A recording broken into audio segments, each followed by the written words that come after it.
Bienvenue dans notre troisième rendez-vous. Aujourd'hui, on vient vous parler édition. Bah oui, parce qu'on est toutes les deux éditrices et donc du coup on a un œil un peu acéré sur ce qui se fait et donc du coup il y a les choses qu'on aimerait bien faire et les choses qu'on aimerait pas faire. Du coup on s'est dit que c'était un peu l'occasion de vous parler de notre métier aussi Tout à fait. et puis peut-être de répondre à certaines questions. Et je pense qu'une des questions qui revient le plus souvent, c'est pourquoi est-ce qu'il y a des pages blanches à la fin de mon roman ? Parce qu'on a l'impression que l'éditeur n'a pas su bien faire sa maquette, bien faire son chemin de fer ou remplir son texte. Alors qu'en fait c'est un petit peu plus complexe que ça. Eh oui, parce qu'en fait, l'imprimeur imprime en cahier, c'est-à-dire qu'un cahier, c'est une grande page imprimée sur laquelle il n'y a pas une seule page, mais il y en a au moins en général, enfin le minimum pour moi c'était 4, Oui. et ça va jusqu'à, moi j'ai déjà fait 64, des cahiers de 64 pages. Donc, quand on a des cahiers de 64 pages, et ben pour rajouter une page dans un livre, si le texte n'est pas fini, il nous faut encore une ou deux pages, on est obligé d'en rajouter 64. Et c'est pas possible de faire autrement. Voilà. Et en fait, si vous rajoutez, parce qu'on a aussi la possibilité de se dire, bah, dans ce cas-là, on va prendre un cahier avec moins de pages, ça peut se faire, mais en fait, ça coûte très cher de faire un cahier de pages différentes dans un livre. Donc du coup, on a tout intérêt à avoir 64 pages supplémentaires ou 32. En général, c'est un multiple de 4 ou de 8. Plus souvent de 8. 8. Ouais. 4, c'est justement le côté on coupe un cahier et pour rajouter moins de pages blanches, mais ça coûte plus cher. Voilà, dans un livre où bah voilà, le texte est un peu coulé, comme on peut dire, c'est un peu difficile de maîtriser. Évidemment, vous n'aurez pas cette situation dans les beaux livres, par exemple. En tout cas, moi, je fais beaucoup de beaux livres et c'est quelque chose que j'évite parce que je maîtrise mon chemin de fer. Et donc, du coup, je fais en sorte que ça tombe toujours bien. Parce qu'un beau livre, ben, comme c'est beau, on essaye d'éviter les petites choses comme ça. Bon, parfois, ça n'empêche que les choses sont très aérées pour permettre de ne pas avoir trop de pages blanches, pas en avoir à la fin. Il y a des façons de tricher après dans le chemin de fer, mais bon, ça c'est tout le... Je vous dirai pas tout ce soir. Et c'est vrai que sur les romans, on va pas dire à l'auteur tu nous rajoutes une scène pour rien, voilà. Juste pour combler des pages blanches. Voilà. Alors après, parfois dans les romans, on peut rajouter des petites choses. Donc souvent, il y a toutes les façons, la petite dédicace de l'auteur à la fin, mais on peut aussi, si c'est un auteur qui a l'habitude de publier dans notre maison d'édition, de mettre des pages où on parle des autres romans qu'il a pu publier, des choses comme ça. Mais bon, après... Voir de la pub pour d'autres romans dans la même maison d'édition. Ouais, de la même collection. Si c'est un tome 1, on peut peut-être avoir demandé à l'auteur le premier chapitre du tome 2 pour pouvoir l'intégrer, mais voilà, ça dépend aussi de l'avancée du projet. Voilà. Donc, bon, bah, les pages blanches, c'est quelque chose qu'on peut pas trop tout le temps éviter. C'est ça. C'est comme ça. Donc, faut pas râler, finalement. C'est pas du papier gâché. Dites-vous que c'est de toute façon, même s'il avait été coupé, on aurait payé plus cher. Et ça serait parti à la benne. Ça serait parti. Voilà. Donc, finalement... Voilà, dites-vous que vous avez des pages de notes au cas où vous avez envie de noter quelque chose. C'est ça. Alors après, il y a les choses qu'on aimerait bien faire, les livres, les types de livres ou les petites choses dans les livres qu'on aimerait bien faire et qu'on n'a pas forcément encore eu l'occasion de faire en tant qu'éditrice ou qu'on essaye de faire mais c'est pas toujours facile. Il y a un truc, je pense qu'on veut toutes les deux un jour faire, c'est des livres avec jaspage. Voilà. Parce que disons-le, le jaspage, c'est très beau quand même. Alors moi j'ai déjà fait du jaspage, même à plusieurs reprises. Parce qu'en fait, jaspage, on imagine tout de suite beaucoup de couleurs, etc. Tu peux peut-être dire ce que c'est le jaspage. Ah oui, peut-être expliquer. Le jaspage, c'est une impression sur la tranche des livres. Donc, si je vous prends un livre là, au hasard, voilà, c'est cette partie-là, là, et là, qui est imprimée, soit en un ton couleur, soit en deux tons, c'est-à-dire en deux couleurs, soit en ce qu'on appelle la quadrille, qui est de 4 couleurs. Et donc là, on peut faire vraiment tout ce qu'on veut comme illustration.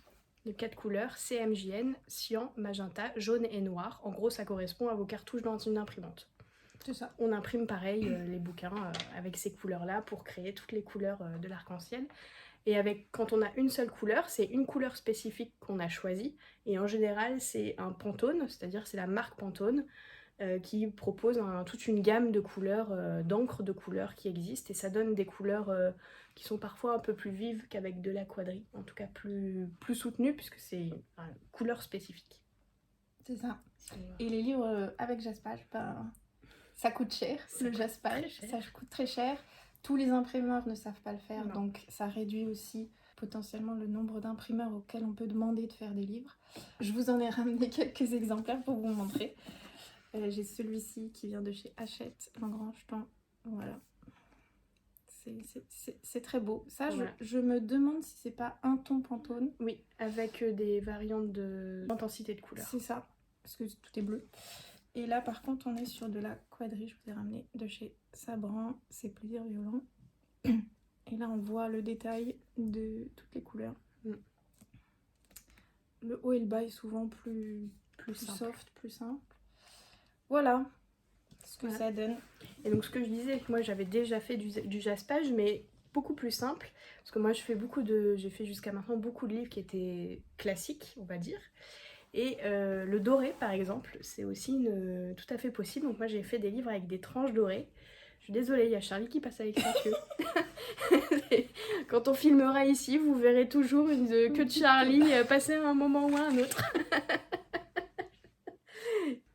Deuxième chose, moi personnellement, que j'aimerais beaucoup faire, parce que j'en ai vu dans notamment des romans de fantasy, parce que en fantasy, ce qu'on aime, c'est avoir des cartes. Bah oui. Et alors, ce que j'ai trouvé incroyablement ingénieux, c'est de mettre la carte à l'intérieur de la jaquette. Ouais. Ça, je trouve ça superbe. Et c'est vrai que si un jour je pouvais faire une belle édition de roman, donc reliée, parce que pour avoir une jaquette, il faut faire un relié. Avec une carte à l'intérieur de la jaquette, je trouve ça assez sympa. C'est vrai que c'est pas mal. Ouais. Et travailler sur des cartes avec les illustrateurs, c'est chouette. Ça c'est trop bien. J'avais fait une fois une carte pour Michel Strogoff de la Russie, donc c'était pas une carte inventée, mais j'avais beaucoup aimé faire ça. Et moi pour le coup je l'avais mis sur les gardes. Oui, c'est pas mal aussi. Alors moi, il y a aussi autre chose que j'aimerais beaucoup faire, un peu dans l'esprit de ces belles éditions. J'ai déjà essayé là où je travaille et bon, j'ai pas réussi. C'est d'avoir une couverture avec un papier de création. De vraiment travailler une couverture, une illustration avec un papier spécifique pour faire un bel effet. Comme c'est le cas par exemple chez Monsieur Toussaint l'Aventure avec les Anne de Green Gables. Donc là c'est le tome 2, Anne d'Avonlea. J'ai pris celui-là parce que ça se voyait un peu plus. Donc déjà vous avez une couverture en fait, qui est pas lisse.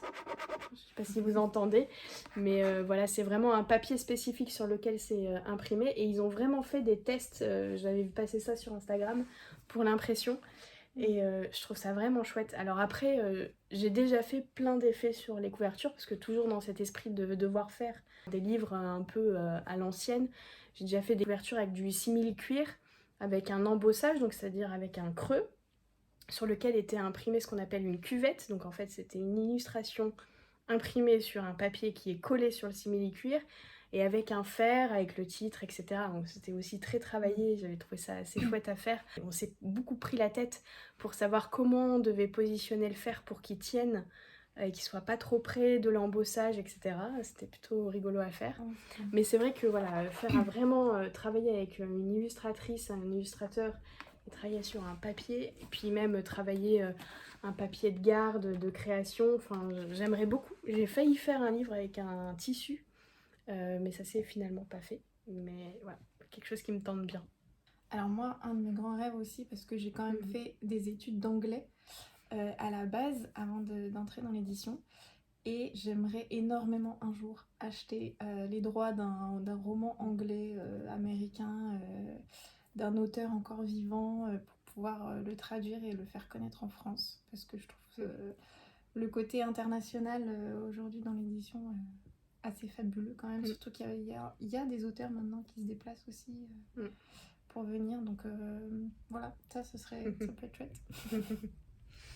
Moi je reste un peu dans les effets maintenant, je retourne là-dessus. J'aimerais beaucoup faire un livre pop-up, ou alors avec plein de tirettes, enfin un livre avec une fabrication compliquée, parce que j'aime me prendre la tête. Un livre animé. Voilà, et par exemple J'ai celui-ci à l'intérieur des méchants, il existe aussi à l'intérieur des gentils, etc. C'est chez Le Seuil Jeunesse, et par exemple, donc voilà, vous avez un méchant, donc vous avez un petit texte qui explique l'ogre, et puis après vous avez l'ogre, et puis en fait vous pouvez l'ouvrir, et voilà, il y a des choses dans dans ses poches, vous avez les couteaux, enfin voilà, ça bouge de partout, en fait c'est un vrai casse-tête, à la fois pour l'illustrateur, mais aussi pour l'éditeur, et pour la fabrication, pour pouvoir avoir tous ces éléments-là. Et voilà, moi c'est quelque chose que j'aimerais beaucoup faire, beaucoup travailler dans la conception aussi. Moi il y a quand même une dernière chose, j'aimerais beaucoup, parce qu'en fait jusqu'à maintenant j'ai pas forcément fait les livres que j'aimais lire. Donc j'aimerais bien faire des livres déjà que j'aimerais lire, donc du roman, des choses comme ça évidemment. Et j'aimerais aussi beaucoup un jour travailler, j'avais un peu tâté ça dans un ancien boulot, avec notamment des musées, des choses comme ça, pour faire voilà, des catalogues d'expos ou des livres d'exposition ou des livres documentaires, que ce soit pour l'adulte ou pour la jeunesse. Et du coup, voilà, avoir un vrai travail sur la photo, la chromie des images, donc la chromie c'est la couleur. C'est toujours des mises en page et des graphismes très travaillés. Et j'ai un peu goûté ça voilà, précédemment dans mes différents jobs. Et j'adore en fait. Donc du coup, j'aimerais bien aussi faire ce genre de choses. C'est vrai que c'est sympa.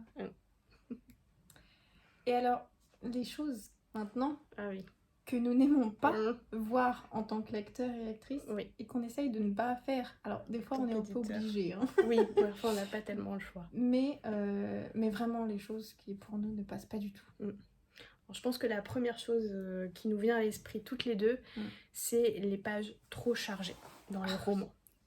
Quand il n'y a pas assez de blanc tournant, donc le blanc tournant, c'est le blanc que vous avez tout autour du bloc texte, que c'est tout serré. En fait, le blanc tournant, c'est fait pour vous aider déjà à aérer la plage, mais aussi pour que vous puissiez tout simplement poser vos pouces pour tenir le livre.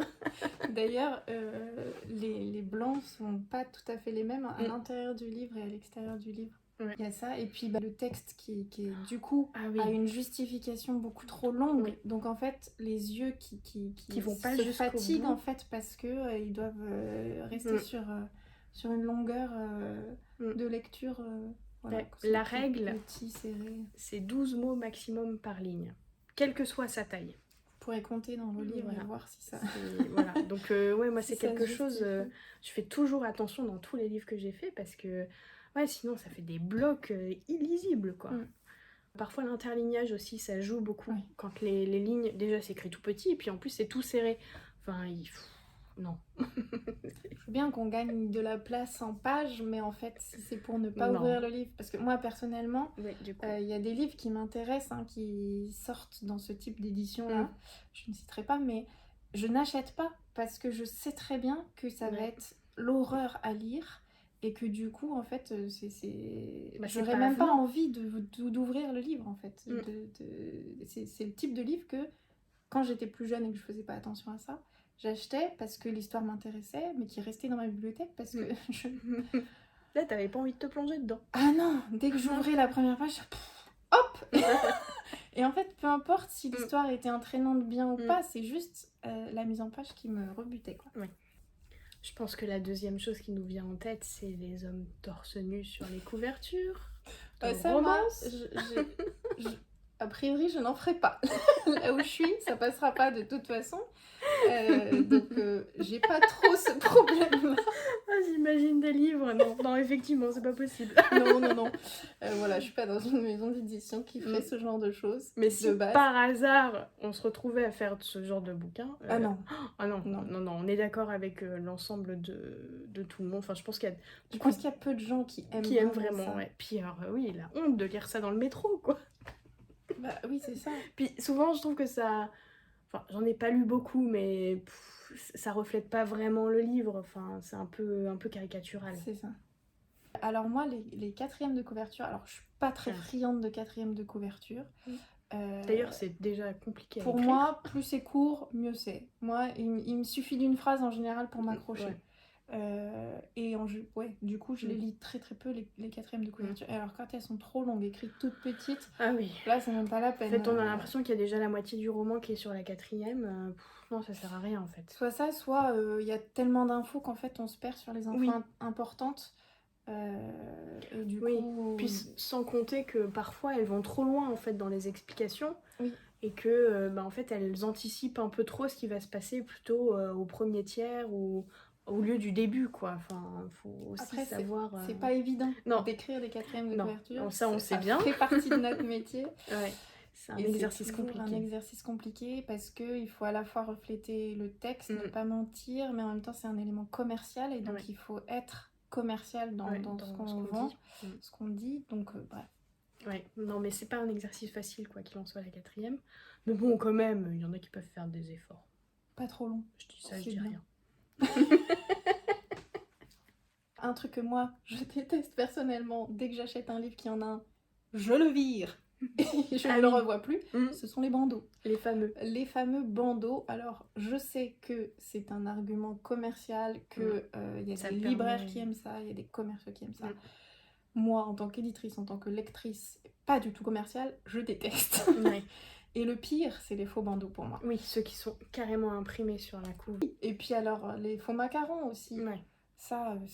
Alors déjà, les stickers, on n'aime pas ça, parce que pour les décoller, c'est un peu chiant. Oui, parce qu'il existe des colles, normalement, qui sont censées retirer facilement, mais en fait, ça fonctionne pas toujours. Oui, puis selon, en fait, si c'est sur du mat, sur du du soft touch, alors là, c'est terminé. Ah, là, c'est foutu. Sur du papier de création, on n'en parle même pas. Bref, non, ça j'aime pas du tout. Puis je trouve que vraiment c'est laisser de manière pérenne une information qui ne sert que à vendre, une information commerciale en fait. Que moi j'ai pas du tout envie de me retrouver dans ma bibliothèque. Je m'en fous des infos qui sont best-sellers sur TikTok ou... C'est pas ça qui compte. Gagner un prix, l'auteur a vendu je sais pas combien de livres, je m'en fous en fait de tout ça. Enfin moi en tant que lectrice. Après je comprends l'attrait commercial, mais... Malheureusement en tant qu'éditrice je fais régulièrement des bandeaux, je pense que toi aussi, mais je fais aussi du faux bandeau et du faux stickers, ça m'est déjà arrivé. Il y a une autre chose moi qui m'énerve un peu, après il y a des exceptions, mais globalement moi les livres, les romans avec les affiches de films et de séries, ça me... Ah, j'aime pas du tout. Je trouve que ça gâche complètement la plupart du temps les couvertures qui pouvaient préexister, qui étaient très bien en plus. Après, il y a quelques exceptions. Par exemple, là, je viens d'acheter Les 4 filles du Docteur March. Et il y avait une des versions, je sais plus quelle maison d'édition, avec le dernier film là, qui est sorti avec une image du film. Bon, l'image était retravaillée, en fait, je l'ai trouvée plutôt jolie. Mais de façon générale, enfin surtout à une époque, on faisait des trucs qui étaient un peu kitschouilles, quoi. Ouais. Et puis ça va, ça allait avec le macaron, avec le machin, avec le truc. C'était trop commercial, en fait. Oui. Bah oui, en fait, c'est ça, en fait. Nos livres, on veut pas que les couves reflètent quelque chose de commercial. Oui. C'est comme l'idée des bandeaux et des macarons. C'est dès qu'on a un aspect... qui ressort trop commercial, nous c'est pas ça qui nous, en tant que lectrice en tout cas. Oui, en tant que lectrice, c'est pas ça qui nous intéresse. Qui nous intéresse et qui nous attire. Moi, il y a un autre truc aussi que je n'aime pas, c'est le manque de trigger warning, notamment aujourd'hui sur la littérature jeunesse. Quand il y a, jeunesse... young adulte. Plutôt young adulte. Enfin, celle qui se positionne un peu entre les deux, quoi. Entre les adultes et les ados. Voire même des fois la littérature ado, qui peut aborder des sujets durs ou avoir des scènes un peu trop violentes ou trop explicites. Il n'y a pas de bonne ou de mauvaise façon de le faire, il faut juste le faire en fait.